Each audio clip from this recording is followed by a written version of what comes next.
Hello everyone, and welcome to Tony's Comic Spotlight. In this weekly episodic series, I spotlight some of the best comics put to print. In this week's episode, we celebrate the first appearance of Dr. Victor Von Doom, known throughout the Marvel Universe as Dr. Doom, by shining the spotlight on Fantastic Four issue number 5 from 1962. If you are enjoying the content, please feel free to like and subscribe, and don't forget to ring the bell to be notified of our latest videos. Feel free to leave a comment as well. I hope you enjoy the videos. And now, on to our featured story.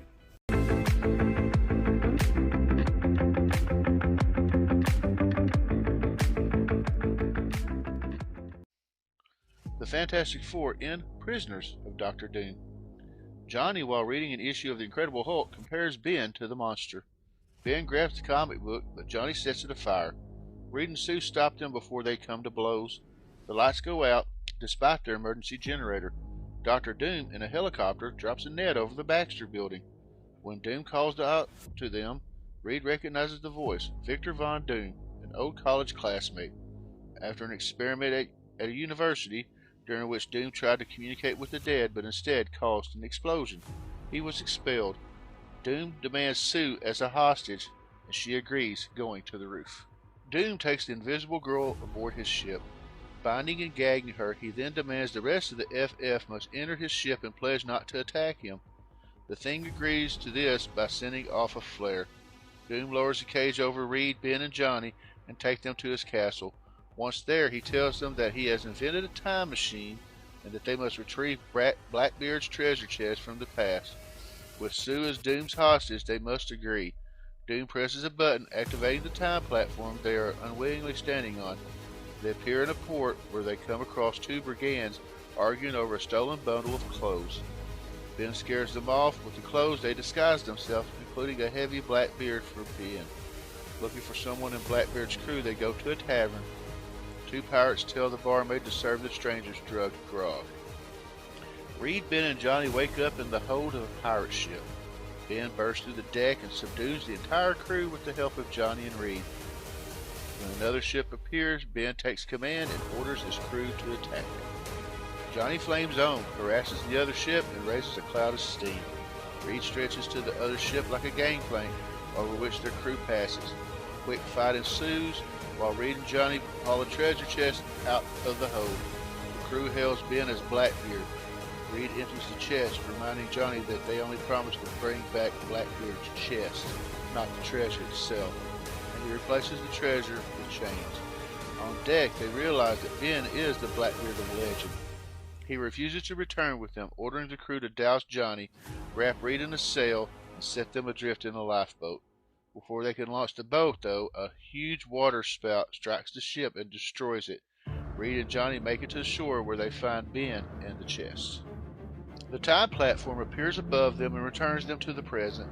Doom says that the treasure includes gems enchanted by Merlin and that they will make him invincible. He opens the chest and discovers that he's been cheated, which gives Ben the opportunity to attack. A single punch shatters the armor and the machinery inside. It's a robot.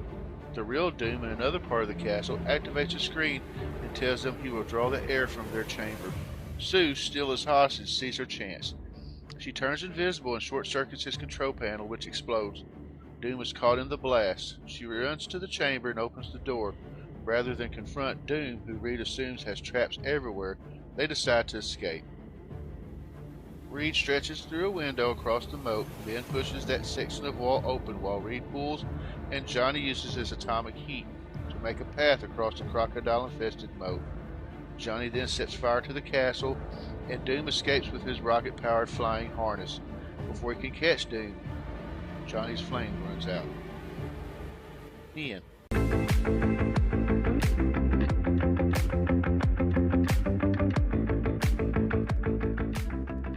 This was the first appearance of Dr. Doom.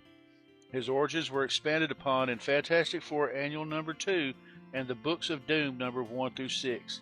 It was revealed in Astonishing Tales Number 8 that Victor was attempting to come to the Netherworld in order to search for the lost soul of his mother, Cynthia. Reed says that after Doom was expelled, he was presumed to have died in Tibet, but a subsequent meeting between the two was shown in Before the Fantastic Four, Reed Richards, issues 2 through 3. Dr. Doom is seeking the Stones of Merlin in this story. While they are lost at sea in this issue, they eventually resurface in Dazzler issues 3 and 4. The crew that Ben commanded as Blackbeard had previously served Red Lucy Keough, a prior incarnation of the Scarlet Witch, as shown in Marvel Comics Presents issues 60 to 63. Thing's time as Blackbeard was interrupted by a time-traveling Dr. Doom and Iron Man in Iron Man Volume 2, number 11. Dr. Doom has diplomatic immunity. Due to the fact that Dr. Doom is the sole ruler and monarch of Latveria, the character has certain rights that typically come with being a political leader. One of the most obvious of these rights is the notion of diplomatic immunity, which is granted to Dr. Doom.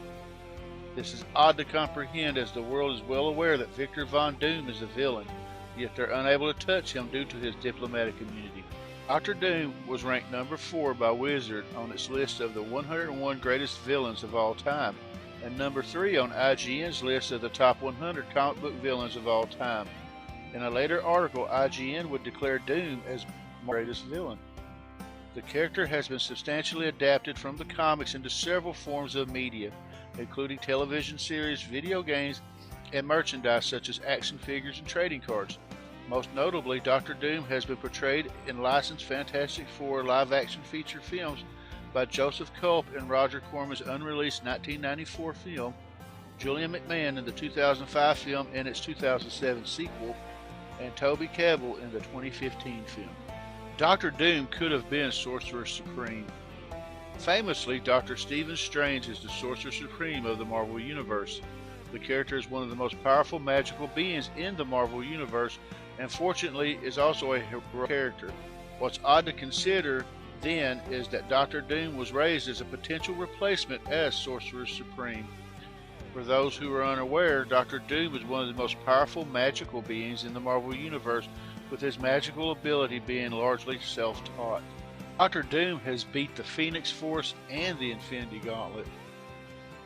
Any casual fan of Marvel movies would know that the Phoenix Force and the Infinity Gauntlet are some of the most powerful forces in the universe. The Phoenix Force has been discussed in several movies showing how powerful the forces are, while the Infinity Gauntlet was the central plot point of Thanos' arc in the MCU. However, Doom once channeled the powers of the Beyonders, making Doom have godlike powers. During this time, Doom defeated a Phoenix-powered Cyclops and even an Infinity Gauntlet-wielding Black Panther. Dr. Doom cheats Luke Cage out of $200. As the character of Dr. Doom is one of the oldest in Marvel's history, the character has acted as the foe of many heroes aside from the Fantastic Four. One of the strangest stories comes in an early Luke Cage comic from the 1970s, which follows Cage as he tries to get the money he's owed Dr. Doom. Dr. Doom hires Luke Cage to hunt down some robots, but then Doom disappears before paying Luke Cage. Not to be cheated out of his money, Cage travels to Latveria with the help of Mr. Fantastic in order to get his $200. Dr. Doom once cured the Thing. While the Thing is one of the strongest characters in the Marvel Comics universe, he is also one of the most tortured. It's true that the cosmic accident gave him his powers, but it also disfigured Ben Grimm, turning him into a giant rock creature. Mr. Fantastic has always despaired at the fact that he was unable to cure the Thing and restore his humanity, but Dr. Doom was able to do so. However, Dr. Doom then turns Ben Grimm back into the Thing. The Parliament of Doom. For casual fans of Marvel Comics, the multiverse-heavy stories may be slightly difficult to follow. Comic books are already difficult enough to get into due to different continuities and reboots, but adding different of characters to one continuity can lead to a headache. The Parliament of Doom is a collection of all the different Dr. Dooms from across the multiverse, with the 616 version of Dr. Doom installed as the leader of the group. Dr. Doom has super willpower. While Dr. Doom is known to possess several incredible powers, one of his more underrated powers is his sheer will and determination that many consider to be the most powerful will in the universe, with Doom resisting the psychic attacks of Emma Frost and the Purple Man. Furthermore, while being tortured in hell, Doom refused to allow a single sound of pain past his lips, and after channeling the powers of the Beyonders, Doom was able to create a new planet and hold it together with his will. Doomsday. Much like any dictator, Doom is fond of the power and ego massaging he can elicit from his subjects. One way in which Doom has his subjects massage his ego is via its national day in Latveria, Doomsday. This day is either celebrated on Doom's birthday or whenever Doom declares it. This shows fans the egomaniac side of Doom's character. Dr. Doom has a piece of Christ's cross. In addition to possessing some of the most powerful abilities in the Marvel Universe, Doom is also one of the cleverest characters in the universe, with Doom teaching him much of what he knows. Part of this intelligence can be seen in Doom's preparation against potential harm. One of the strangest examples of this preparation is the fact that Doom holds several pieces of the cross on which Jesus Christ was crucified. The purpose behind this is to ward off vampires. Dr. Doom fought Mephisto. Mephisto is essentially the Marvel version of the devil, with the being presiding over a domain he calls Hell and also trapping and torturing souls. One of the more notable souls that Mephisto holds in his domain is Cynthia Von Doom, the mother of Victor Von Doom. Dr. Doom is obsessed with saving his mother's soul, and as a consequence made a deal with Mephisto that he is allowed to summon Mephisto once per year for a fight. If Doom wins, his mother's soul will be freed. However, each time Doom fails, the people of Latveria come to hate Doom more. Dr. Doom saved Valeria Richards. While it might not be one of his flashier successes, the fact that the youngest Richards child was saved because of Dr. Doom's intervention is a huge victory for him over Reed Richards. The first time Valeria was born, Reed and most of the scientists in the world were unable to save her.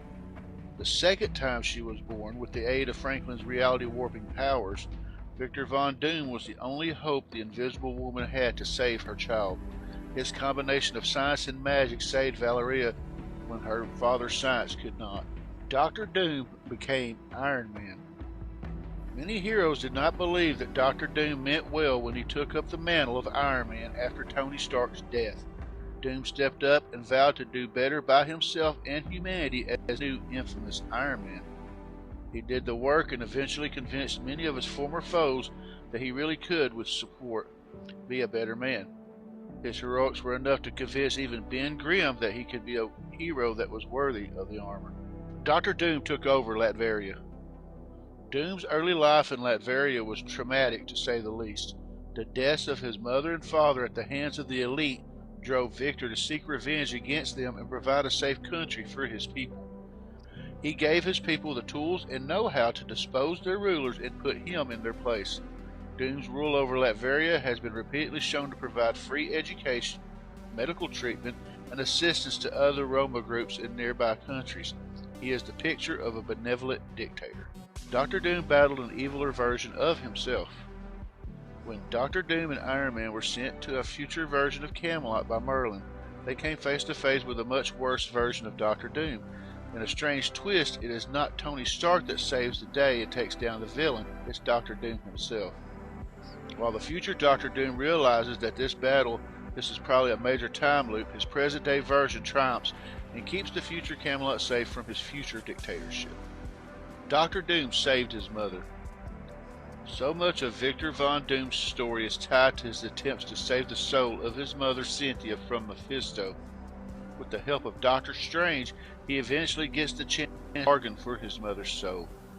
Dr. Doom pulled off a bait and switch on Mephisto that helped his mother win her freedom, which is incredibly impressive. While Doctor Strange seemed to be a victim in all this, he was in on the ruse. Dr. Doom stared down the Purple Man. It's been stated over and over again that Zebediah Killgrave's powers are nearly impossible to resist. While Jessica Jones has an immunity to him, very few others have been able to stand in the face of his demands. One of these rare few, however, is Dr. Doom. Without the aid of his armor, magic, or any other technology, he faced the full brunt of Killgrave's power in the Avengers Emperor Doom. As the Purple Man demanded that Doom become his slave and end his own life, Doom stood firm. Through sheer force of will, he defeated Killgrave. Dr. Doom turned the world on its axis and back again. When the Red Skull resided in the mind of Charles Xavier, the world's best magic users looked for a solution. Dr. Doom and the Scarlet Witch casted a spell meant to turn the Red Skull from evil to good, but the spell worked too well and affected all the heroes and villains present on Genosha. That was a huge victory against the Red Skull and his plans to enslave the world, despite the fallout. Dr. Doom eventually set things right again and turned the Avengers and the Inhumans back into a force for good that they were meant to be. Dr. Doom one-punched Thanos. As 2015 Secret Wars began, the power of the Beyonders flowed through Dr. Doom. During a battle against Thanos with one line, Dr. Doom ended the Mad Titan by pulling his spine and skull from his body in one quick move. This was an incredible power move. With Thanos being front and center in pop culture as Marvel's major villain, Doom's casual destruction of him spoke volumes about the level of power that he possessed. Dr. Doom saved the multiverse. When the situation was dire and only Earth 616 in the Ultimate Universe remained, things went sideways in the biggest way possible.